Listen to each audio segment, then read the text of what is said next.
নমস্কার। আমি আজ আপনাদের পড়ে শোনাবো একটি নতুন গল্প। খুব মজাদার একটি গল্প, রবীন্দ্রনাথ ঠাকুরের লেখা ঘাটের কথা। আমরা মানুষরাই নিজেদের আবেগ বুঝতে পারি না। রবি ঠাকুর সেখানে একটি ঘাটের আবেগ নিয়ে একটি গল্প লিখে ফেলেছেন। একটি ঘাট কি কি ভাবতে পারে, তিনি সেই বিষয়ে একটি গল্প লিখেছেন। এই গল্পে তিনি একটি গ্রামের বালিকার জীবন সংগ্রামের কাহিনীও তুলে ধরেছেন। অল্প বয়সে বিধবা হওয়ার যন্ত্রণা এবং সেই পরিস্থিতিতে মনের অবস্থা, আবেগ ইত্যাদি। তো চলুন শুরু করা যাক আজকের গল্প, রবীন্দ্রনাথ ঠাকুরের লেখা ঘাটের কথা। পাষাণে ঘটনা যদি অঙ্কিত হইত, তবে কত দিনকার কত কথা আমার সোপানে সোপানে পাঠ করিতে পারিতে।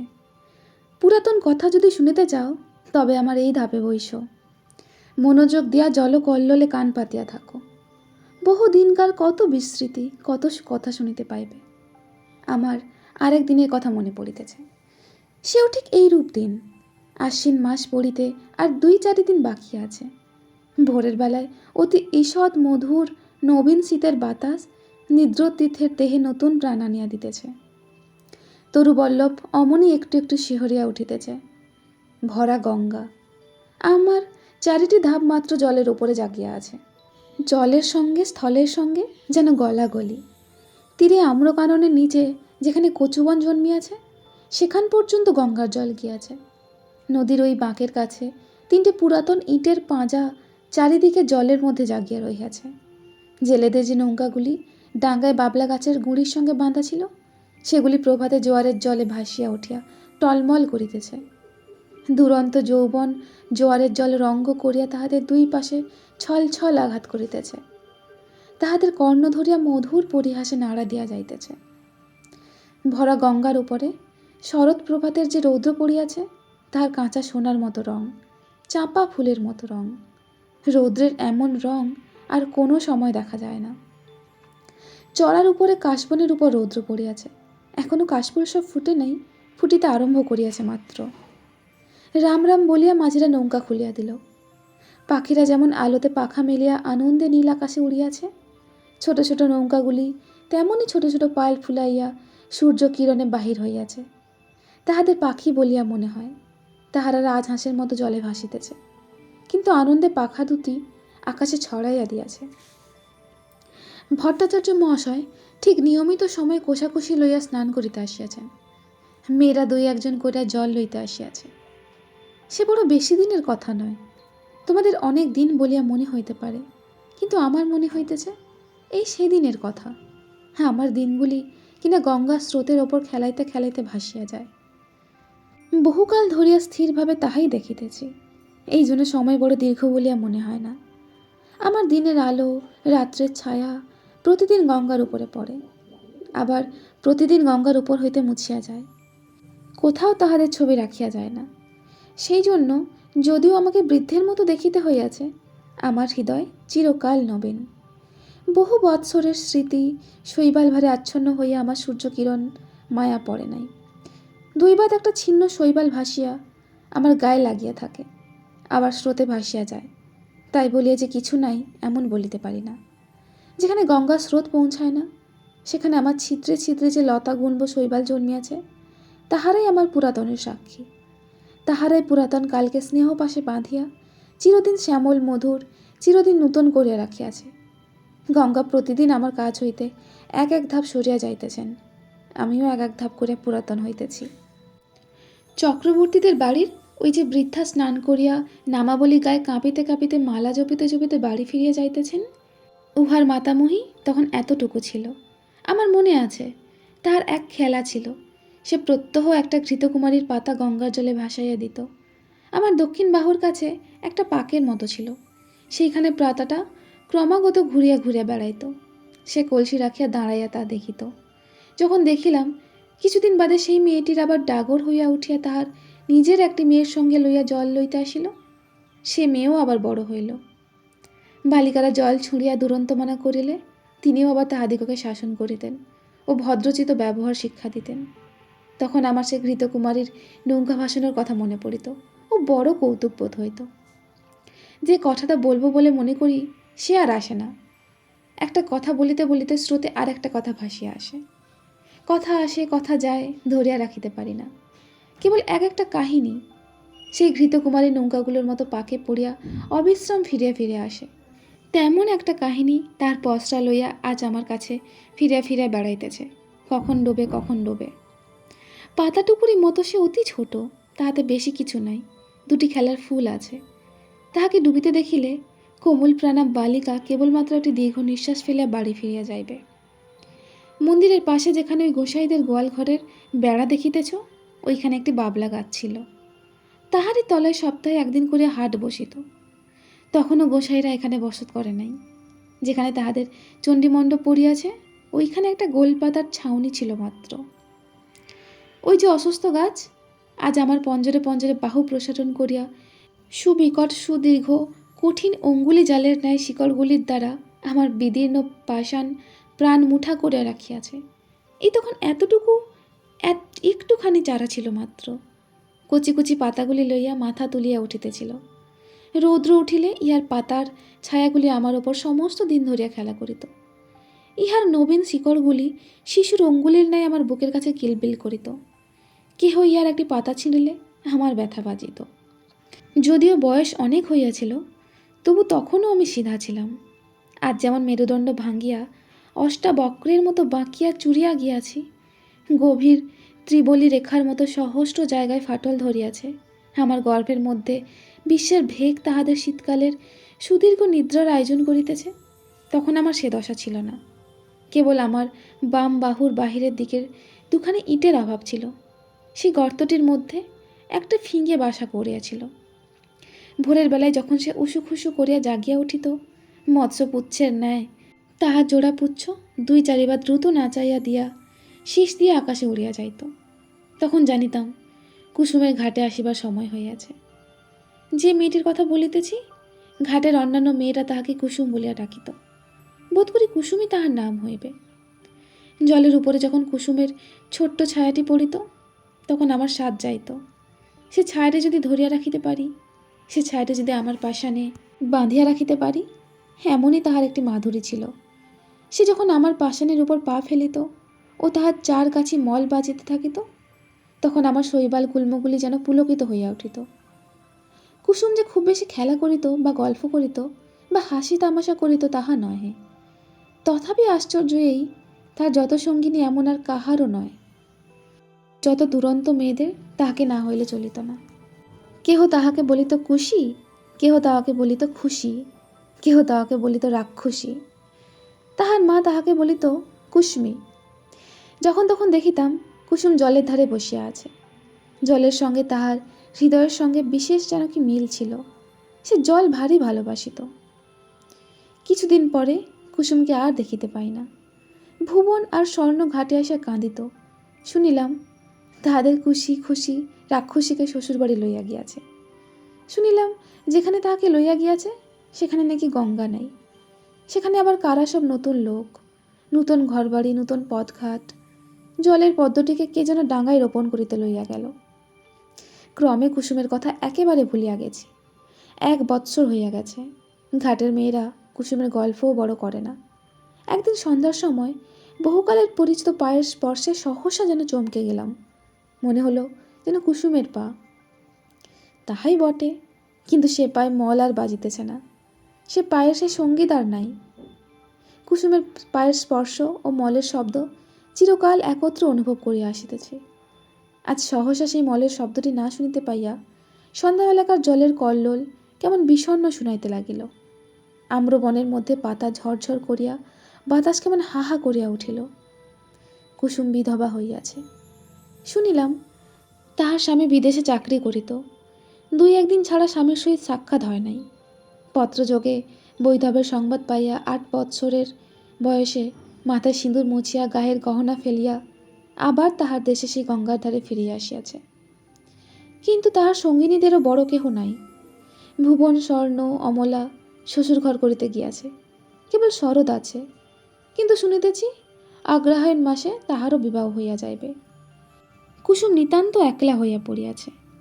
কিন্তু সে যখন 2টি হাঁটুর ওপর মাথা রাখিয়া চুপ করিয়া আমার ধাপে বসিয়া থাকিত, তখন আমার মনে হইত যেন নদীর ঢেউগুলি সবাই মিলিয়া হাত তুলিয়া তাহাকে খুশি খুশি রাক্ষসী বলিয়া ডাকাডাকি করিত।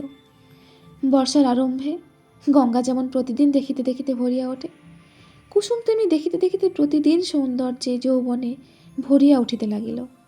কিন্তু তাহার মলিন বসন, করুণ মুখ, শান্ত স্বভাবে তার যৌবনের উপর এমন একটি ছায়াময় আবরণ রচনা করিয়া দিয়াছিল যে সে যৌবন, সে বিকশিত রূপ সাধারণে চোখে পড়িত না। কুসুম যে বড় হইয়াছে এ যেন কেহ দেখিতে পাইত না। আমি তো পাইতাম না।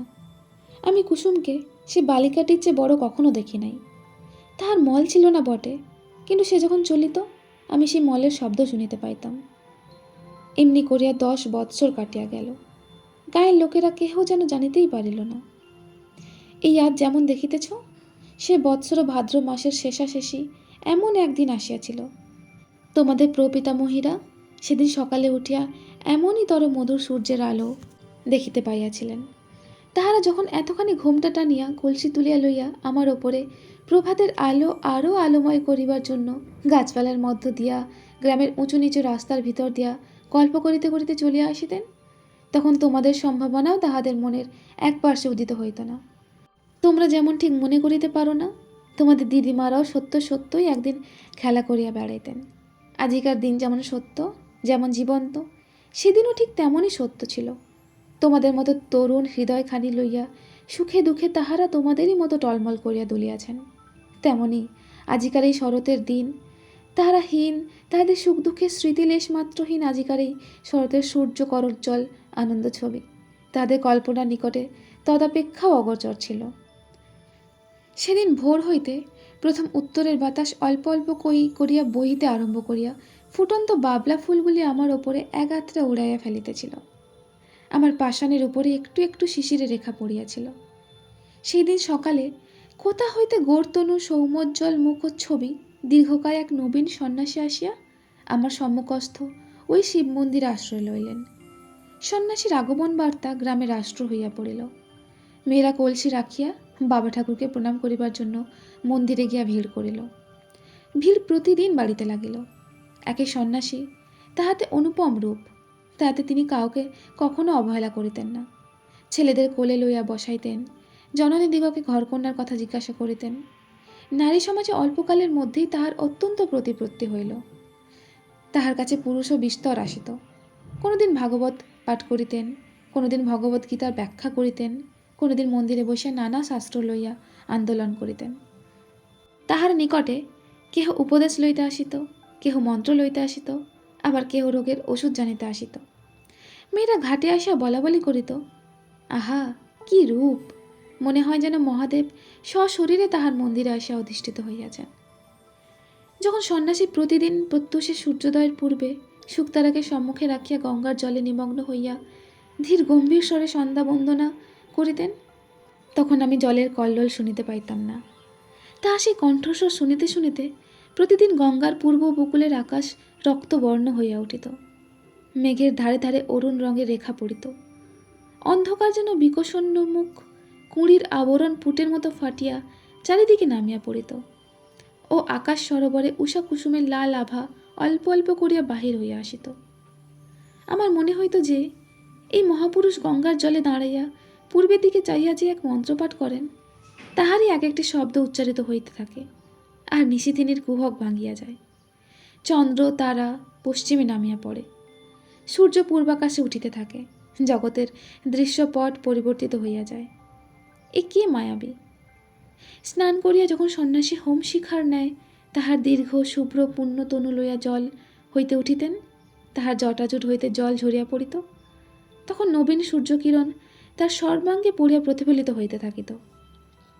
এমন আরও কয়েক মাস কাটিয়া গেল। চৈত্র মাসে সূর্যগ্রহণের সময় বিস্তর লোক গঙ্গা স্নানে আসিল। বাবলাতলায় মস্ত হাট বসিল।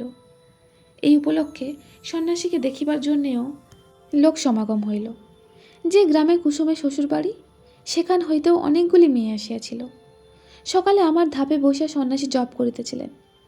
তাহাকে দেখিয়া সহসা এক মেয়ে আরেকজনের গা টিপিয়া বলিয়া উঠিল, ওলো, এ যে আমাদের কুসুমের স্বামী। আরেকজন 2 আঙ্গুলে কিছু ঘোমটা ফাঁক করিয়া বলিয়া উঠিল, ও মা, তাই তো গা, এ যে আমাদের চাট্টুচে বাড়ির ছোট দাদাবাবু। আর একজন ঘোমটা বড় ঘটা করিত না। সে কহিল, আহা তেমনি কপাল, তেমনি নাক, তেমনি চোখ। আরেকজন সন্ন্যাসীর দিকে মনোযোগ না করিয়া নিঃশ্বাস ফেলিয়া কলসি দিয়া জল ঠেলিয়া বলিল, আহা সে কি আর আছে, সে কি আর আসবে, কুসুমের কি তেমনি কপাল। তখন কেহ বলিল, তারা তো দাঁড়ি ছিল না। কেহ বলিল, সে এমন একহারা ছিল না। আবার কেহ বলিল, সে এতটা লম্বা নয়। এই রূপে এই কথার একরূপ নিষ্পত্তি হইয়া গেল, আর উঠিতে পাইল না। গ্রামের আর সকলেই সন্ন্যাসীকে দেখিয়াছিল, কেবল কুসুম দেখে নাই। অধিক লোক সমাগম হওয়াতে কুসুম আর আমার কাছে আসা একেবারে পরিত্যাগ করিয়াছিল। একদিন সন্ধ্যাবেলা পূর্ণিমা তিথিতে চাঁদ উঠিতে দেখিয়া বুঝি আমাদের পুরাতন সম্বন্ধ তাহার মনে পড়িল। তখন ঘাটে আর কেহ লোক ছিল না। ঝিঁঝি পোকা ঝি ঝি করিতেছিল। মন্দিরের কাঁসর ঘণ্টা বাজা এই কিছুক্ষণ হইল শেষ হইয়া গেল। তার শেষ শব্দ তরঙ্গ ক্ষীণতর হইয়া পরপারের ছায়াময় বনশ্রেণীর মধ্যে ছায়ার মতো মিলাইয়া গেছে। পরিপূর্ণ জ্যোৎস্না, জোয়ারের জল ছল ছল করিতেছে। আমার উপরে ছায়াটি ফেলিয়া কুসুম বসিয়া আছে। বাতাস বড় ছিল না, গাছপালা নিস্তব্ধ। কুসুমের সম্মুখে গঙ্গার বক্ষে অবারিত প্রসারিত জ্যোৎস্না। কুসুমের পশ্চাতে আগে পাশে ঝোপে ঝাড়ে গাছে পালায়, মন্দিরের ছায়ায়, ভাঙা ঘরের ভিত্তিতে, পুষ্করিণীর ধারে তাল বনে অন্ধকার গা ঢাকা দিয়া মুখে মুড়ি দিয়া বসিয়া আছে। ছাতিম গাছের শাখায় বাদর ঝুলিতেছে। মন্দিরের চূড়ায় বসিয়া পেচক কাঁদিয়া উঠিতেছে। লোকালয়ের কাছে শৃগালের ঊর্ধ্ব চিৎকার ধ্বনি উঠিল ও থামিয়া গেল। সন্ন্যাসী ধীরে ধীরে মন্দিরের ভিতর হইতে বাহির হইয়া আসিলেন। ঘাটে আসিয়া দুই এক সোপান নামিয়া একাকিনী রমণীকে দেখিয়া ফিরিয়া যাইবেন মনে করিতেছেন। এমন সময় সহসা কুসুম মুখ তুলিয়া পশ্চাতে চাহিয়া দেখিল। তার মাথার উপর হইতে কাপড় পড়িয়া গেল। ঊর্ধ্বমুখ ফুটন্ত জলের ওপর যেমন জ্যোৎস্না পড়ে, মুখ তুলিতেই কুসুমের মুখের ওপর তেমনই জ্যোৎস্না পড়িল। সেই মুহূর্তে উভয়ের দেখা হইল, যেন চেনাশোনা হইল। মনে হইল যেন পূর্ব জন্মের পরিচয় ছিল।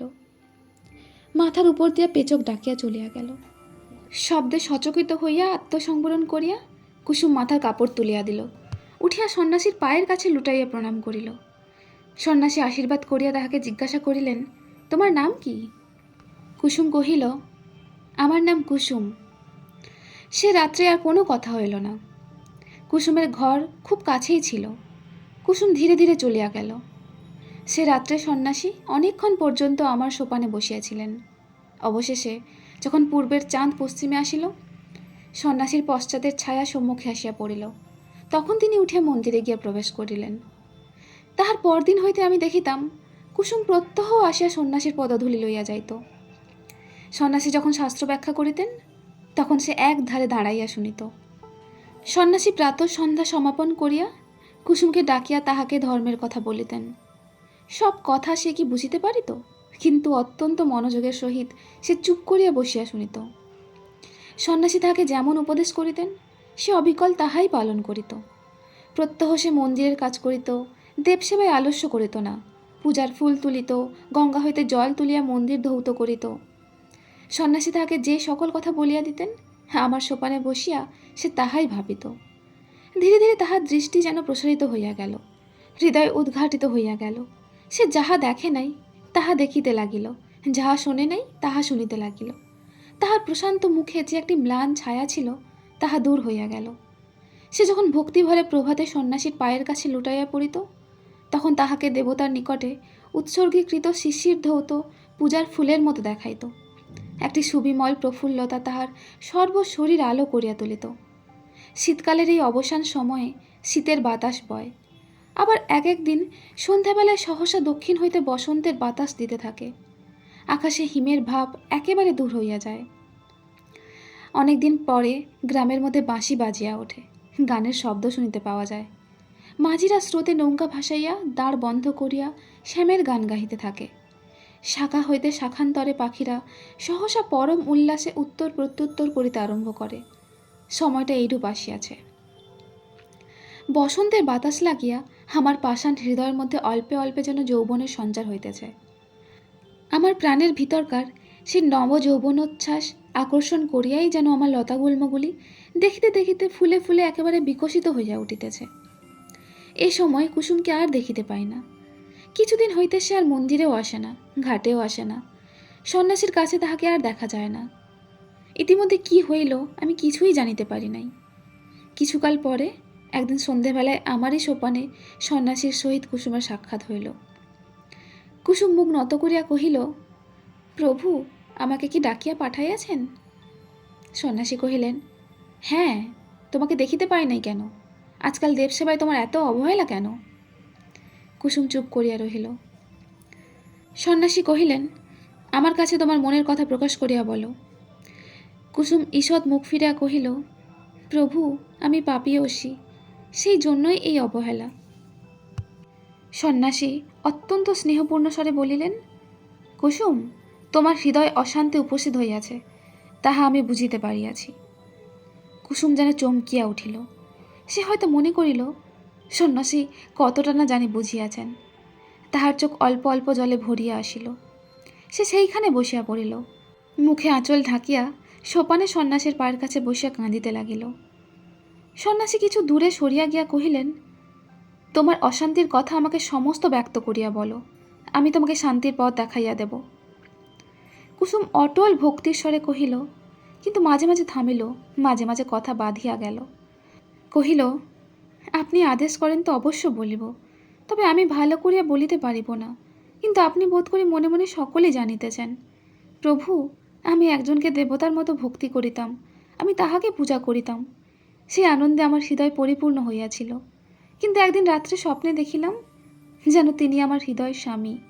কোথায় যেন একটি বকুল বনে বসিয়া তাহার বাম হস্তে আমার দক্ষিণ হস্ত লইয়া আমাকে তিনি প্রেমের কথা বলিতেছেন। এই ঘটনা আমার কিছুই অসম্ভব, কিছুই আশ্চর্য মনে হইল না। স্বপ্ন ভাঙিয়া গেল, তবু স্বপ্নের ঘোর ভাঙিল না। তার পরদিন যখন তাকে দেখিলাম, আর পূর্বের মতো দেখিলাম না। মনে সেই স্বপ্নের ছবি উদয় হইতে লাগিল। ভয় দূরে পলাইলাম, কিন্তু সে ছবি আমার সঙ্গে সঙ্গে রহিল। সেই অবধি আমার হৃদয়ের অশান্তি আর দূর হয় না, আমার সমস্ত অন্ধকার হইয়া গেছে।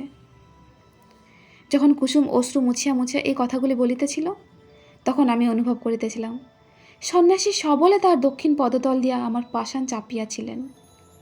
কুসুমের কথা শেষ হইলে সন্ন্যাসী কহিলেন, যাহাকে স্বপ্নে দেখিয়াছ সে কে বলিতে হইবে। কুসুম জোর হাতে কহিল, তাহা বলিতে পারিব না। সন্ন্যাসী কহিলেন, তোমার মঙ্গলের জন্য জিজ্ঞাসা করিতেছি, সে কে স্পষ্ট করিয়া বলো। কুসুম সবলে নিজের কোমল হাত দুটি পীড়ন করিয়া হাত জোর করিয়া বলিল, নিতান্ত সে কে বলিতেই হইবে। সন্ন্যাসী কহিলেন, হ্যাঁ, বলিতেই হইবে। কুসুম তৎক্ষণাৎ বলিয়া উঠিল, প্রভু, সে তুমি। যেমনি তাহার নিজের কথা নিজের কানে গিয়া পৌঁছিল, অমনি সে মূর্ছিত হইয়া আমার কঠিন কোলে পড়িয়া গেল। সন্ন্যাসী প্রস্তরের মূর্তির মতো দাঁড়াইয়া রহিলেন। যখন মূর্ছা ভাঙিয়া কুসুম উঠিয়া বসিল, তখন সন্ন্যাসী ধীরে ধীরে কহিলেন, তুমি আমার সকল কথাই পালন করিয়াছ, আর একটি কথা বলিব, পালন করিতে হইবে। আমি আজই এখান হইতে চলিলাম, আমার সঙ্গে তোমার আর দেখা না হয়। আমাকে তোমার ভুলিতে হইবে। বলো, এই সাধনা করিবে? কুসুম উঠিয়া দাঁড়িয়া সন্ন্যাসীর মুখের পানে চাহিয়া ধীর স্বরে কহিল, প্রভু, তাহাই হইবে। সন্ন্যাসী কহিলেন, তবে আমি চলিলাম। কুসুম আর কিছু না বলিয়া তাহাকে প্রণাম করিল। তাহার পায়ের ধুলা মাথায় তুলিয়া লহিল। সন্ন্যাসী চলিয়া গেলেন। কুসুম কহিল, তিনি আদেশ করিয়া গিয়াছেন, তাহাকে ভুলিতে হইবে বলিয়া ধীরে ধীরে গঙ্গার জলে নামিল। এতটুকু বেলা হইতে সে এই জলের ধারে কাটাইয়াছে। শান্তির সময় এই জল যদি হাত বাড়াইয়া তাকে কোলে করিয়া না লইবে, তবে আর লইবে কে? চাঁদ অস্ত গেল, রাত্রি ঘোর অন্ধকার হইল। জলের শব্দ শুনিতে পাইলাম, আর কিচ্ছু বুঝিতে পারিলাম না। অন্ধকারে বাতাস হু হু করিতে লাগিল। পাছে তিলমাত্র কিছু দেখা যায় বলিয়া সে যেন ফু দিয়া আকাশের তারাগুলাকে নিবাইয়া দিতে চায়। আমার কোলে যে খেলা করিত, সে আজ তাহার খেলা সমাপন করিয়া আমার কোল হইতে কোথায় সরিয়া গেল, জানিতে পারিলাম না। এখানেই শেষ হচ্ছে আমাদের আজকের গল্প, ঘাটের কথা। রবীন্দ্রনাথ ঠাকুর ওনার প্রত্যেকটি গল্পে কারোর না কারোর আবেগ অনুভূতি তুলে ধরেছেন। এই গল্পে তিনি একটি ঘাটের আবেগ তা লেখার মাধ্যমে প্রকাশ করেছেন। একটি ঘাট কি ভাবতে পারে? সকাল থেকে সন্ধে অবধি ঘটে চলা ওই ঘাটের বুকের ওপর সমস্ত রকম ঘটনা নিয়ে তিনি গল্পটি লিখেছেন। কি করে একজন মানুষের শৈশব থেকে কৈশোর থেকে যৌবন থেকে বার্ধক্য কি করে চেঞ্জ হয়, বা একজন মানুষ শৈশবে থেকে বার্ধক্য সম্পর্কে কী ভাবে, বা একজন বার্ধক্যে এসে নিজের শৈশব সম্পর্কে কী ভাবে, এই সব নিয়ে তিনি বলতে চেয়েছেন। মেন যেটা সারমর্ম সেটা হচ্ছে যে তিনি মেনলি এটাই বলতে চেয়েছেন, জীবন কখনো স্থির নয়, জীবন হচ্ছে চলমান। তাই আক্ষেপ, অভিযোগ এগুলো সব দূরে সরিয়ে বর্তমানে ভালোভাবে বেঁচে থাকাটাই আসল। তো আমি এখানেই শেষ করছি আজকের গল্প এবং সারমর্ম। আশা করি আপনাদের সকলের ভালো লেগেছে। আমি আসবো পরের দিন একটি নতুন গল্প নিয়ে। ততক্ষণ সবাই সুস্থ থাকুন, ভালো থাকুন। ধন্যবাদ।